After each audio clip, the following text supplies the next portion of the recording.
And I don't know whether this is right, it could be wrong, but I believe that in Romans times, if you had suffered the flogging, that's the whipping, the lashing that like Jesus did, then they didn't crucify him. They didn't crucify such a... It actually, and this could be completely wrong, but it seemed like if crucifixion was going to be the end, if somebody was given the flogging, then they didn't carry on to be crucified. But Jesus paid the double. He was flogged and he was crucified. Double punishment for you and I. Double punishment. You think he paid it with an abundance, with much more. Here's the much more.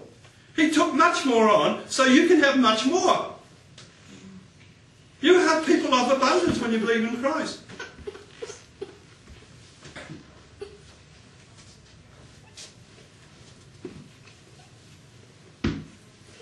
So he ends up on a cross. In actual fact, that kind of went for about 6 hours.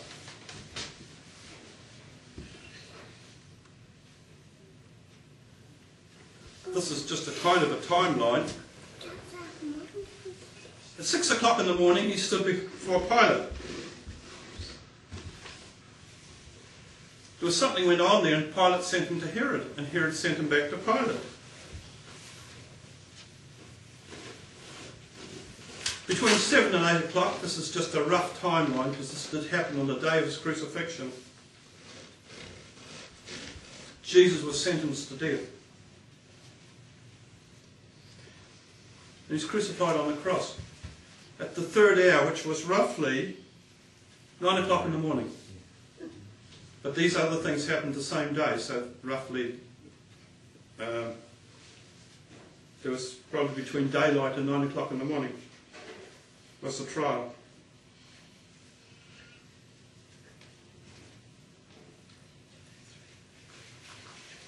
He said to them, Father, forgive them, for they do not know what they are doing.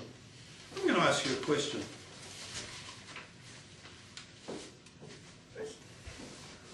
Jesus asked God to forgive these people because they didn't know what they were doing. Are these people forgiven or not forgiven? Forgiven.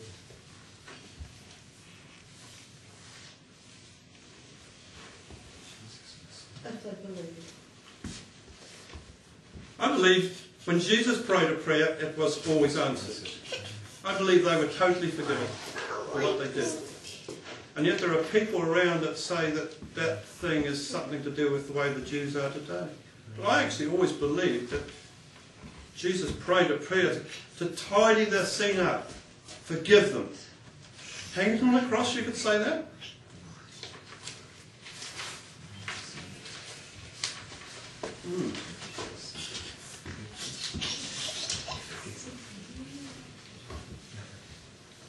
Jesus was insulted and mocked. There were people passing by shouting abuse, shaking their heads in mockery. So you can destroy the temple and build it again in 3 days? Well then, if you are the Son of God, save yourself and come down from the cross. Now, Jesus could have been tempted there, called God to take him down. And actually I believe God would have done it for him. He couldn't survive. But he knew he had to be there. Who for? You and I. That's love.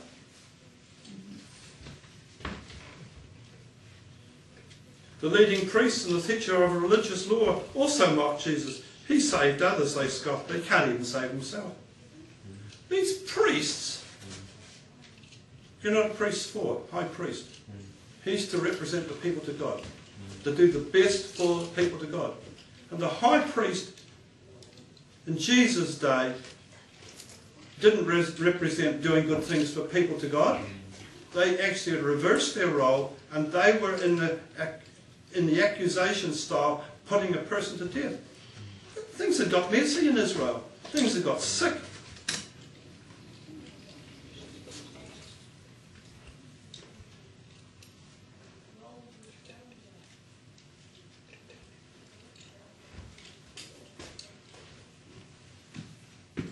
One of the thieves on the side of beside him actually came to believe that Jesus was who he said he was. And he said, Jesus, remember me when you come into your kingdom. And Jesus answered him and said, I tell you the truth today, you will be with me in paradise. That's a great place to be saved, isn't it? On a cross, to come to believe it. At noon, darkness covered the land. Things are heating up here. And there was darkness all over the land. From noon till 3 o'clock in the afternoon. 3 hours of darkness.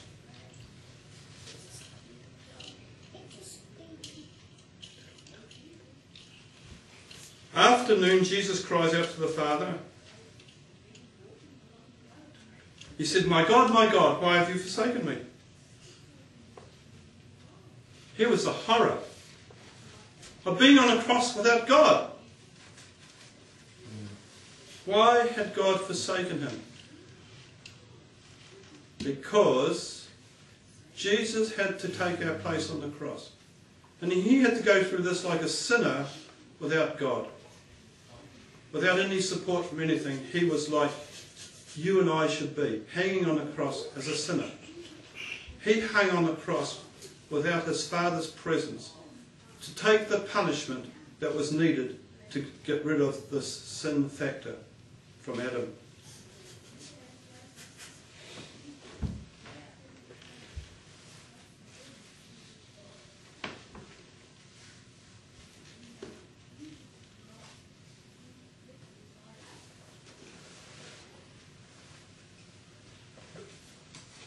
Just before 3 o'clock, Jesus said it is finished. And what did he mean by that? I believe when he said it is finished, the entire price that had to be paid for mankind had been dealt with. It's finished. And he said, Father, into your hands I commit my spirit.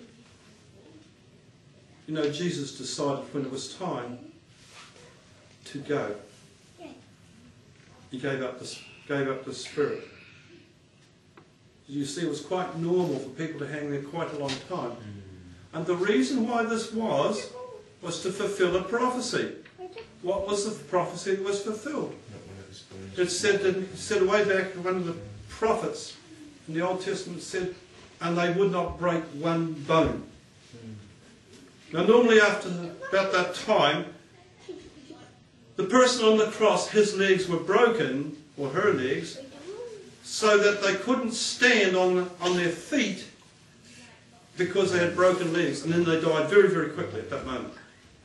And this was really done to actually save them suffering any longer. But Jesus had to make sure that the prophecy was true so that they wouldn't come along and break his legs so he would die at that moment. So what did he do? He said, Father, I'm giving you my spirit up now. I'm literally saying I'm going into the death process right now. So when they came along and the soldiers broke the legs of the other two thieves, they saw he was already dead and they didn't break his legs. And he fulfilled another prophecy. Isn't that exciting? Everything was right on time, on target.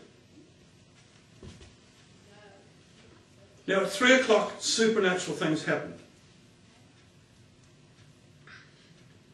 Matthew 27, verses 51 to 52. At that moment, the curtain of the temple was torn in two from top to bottom, and the earth shook, and rocks split, and tombs broke open, and the bodies of many holy people who had died were raised to life.